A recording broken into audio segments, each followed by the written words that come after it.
Yes, guys, I'm Si. Welcome to Ace Podcast Station. Cardiff City World, Ace Podcast Station. Same thing, more or less, ish type. Cardiff City World, welcome. Just a quick one really today. I've been deep into the editing this week, and the boys have got the week off in Matt and Rob. So you would have seen a few clips go out Monday and Tuesday from the Joe Ledley and Willie Boland nights. I know that the audio will be raised on them by the time they get properly fully released. To be honest with you, I think if we hadn't put the Craig Bellamy event on like so quickly, obviously I'd have recorded a load of content last week to put out this week, but we just didn't have time. But tonight I'm going to the game against Reading. So if you see me, come and say hello.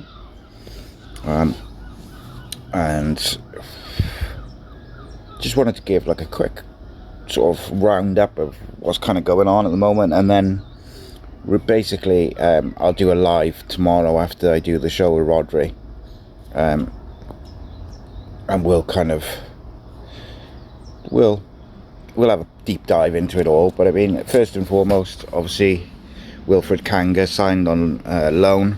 It's my understanding, I don't know if this has been announced, so I might get in trouble, but my understanding is that he's been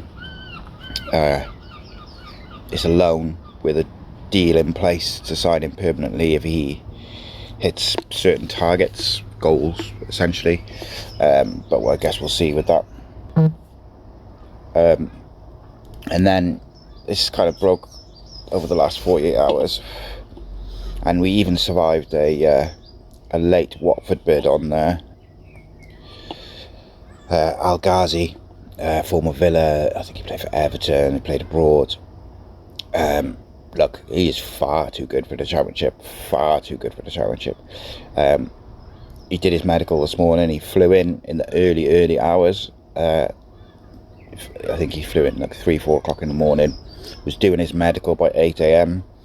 I think he was all pretty signed by late morning. So like, what I like about all the signings is they've all had quite a lot of options and choices, but they've chose to come here. All four of them are very high quality, but they've all also got like question marks over things like application. In Willock's case, people have questioned his application or his consistency. Al Ghazi obviously had a few issues last year. However, from what I've been told, it was just didn't get on with the manager, so wasn't being played. Tried to get out of his contract, ended up in a bit of a legal wrangle. But generally speaking, like, he's a superb player. But I think people got to be patient with him. He hasn't played a lot of football in the last 12 months, so it's going to take time. But if we can get him up to speed, and then the other thing is, I think there's a reason why it's a year contract, because just in case, it kind of protects both parties, doesn't it? Superb, excellent, great signing, very happy with it. Got to get this number 8 over the line. And then just a little bit of kind of information, if you like, I suppose, kind of a roundup of that is,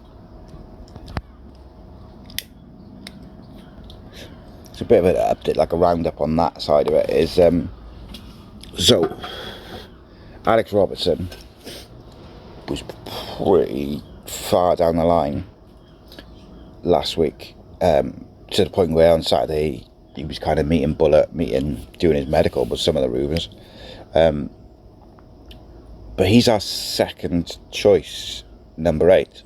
So earlier in the summer, the first choice, number 8, we went after, was unavailable, said, couldn't come, whatever, it was no go. So they moved on to Robertson, who was second on the list. So then last week, as they're looking towards the latter stages of the Robertson deal, that number 1 choice contacted the football club and said, actually, I think I am interested in coming, blah, blah, blah, blah, blah. So that then slowed down. I don't know if he did. He was supposed to meet Albert on Saturday. I don't know if he did.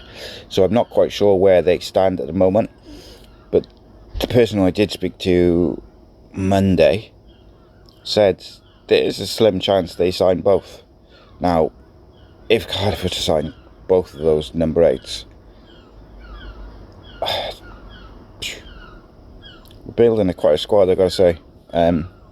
There's got to be players moving out. There has to be. It's a very, very bloated squad at the moment. You know, the usual names will be like thrown about for moving out, but I think you've got to, like, I think it's clear bullet once two people for every position, with a couple of utility players in there who can do maybe 3 or 4. But it's looking very promising, and in my opinion, if we can get Robertson or a number 8 of that quality or higher.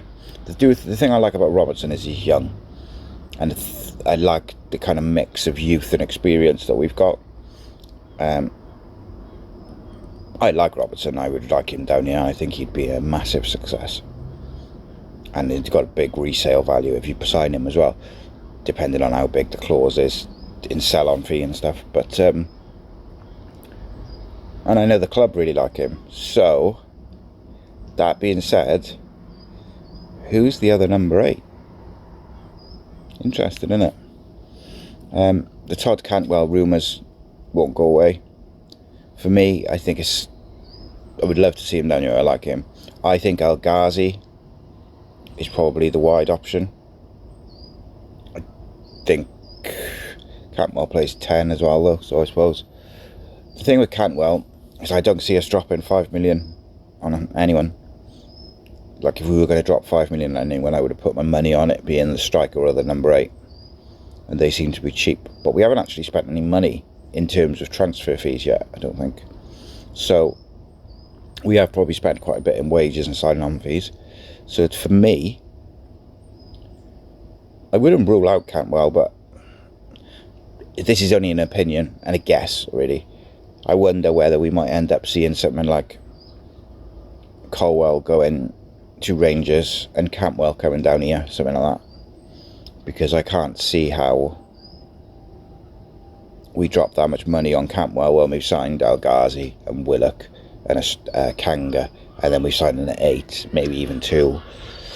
So that's a bit confusing and a bit weird. But then also you've got things like, I think we could probably do with a left back.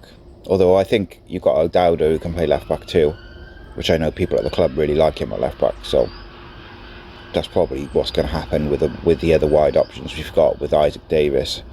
It's been very impressive in the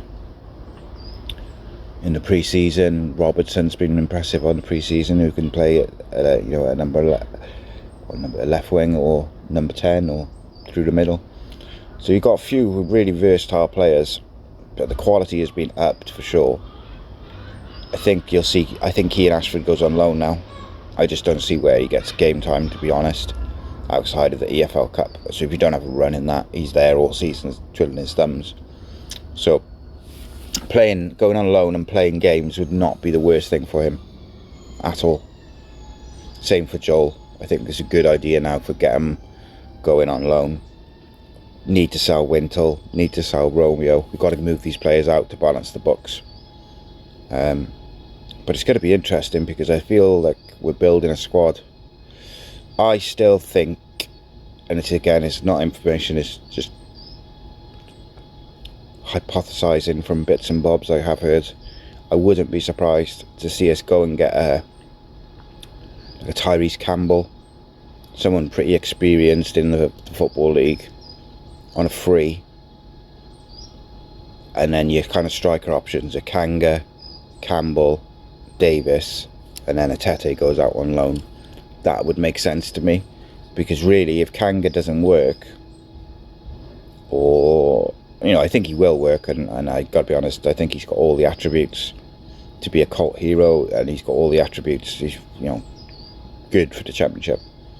I just worry if he did get like an injury or something, you're kind of back to Atete, and Isaac can play through the middle. So I think we do need someone like a backup, someone who's not going to expect to play week in, week out. maybe a Tyrese Campbell or similar. It's why I said we should have signed Josh Windass at the start of the season on a free, but that's by the by. We've kind of gone beyond that now, quality-wise. But Tyrese Campbell's a good, experienced backup who scores goals, so I don't think that's the worst thing. But yeah, I'll go into more detail tomorrow. Appreciate you all. The Bellamy vlog is out, I think it's either half hour before this video or half hour after, I forget. If you haven't seen it yet, go and have a look at the Bellamy vlog. Also gives you information about when the full video's out of the event and stuff like that. And you know, keep an eye on the newspapers on the weekend. But yeah, if you see me at the game tonight, come say hello. Be nice to chat. But in the meantime, we bid you farewell. Take care, and come join us on Roger Gig Show tomorrow, Thursday, and also come join me for the live after that on Cardiff City World. Nice one.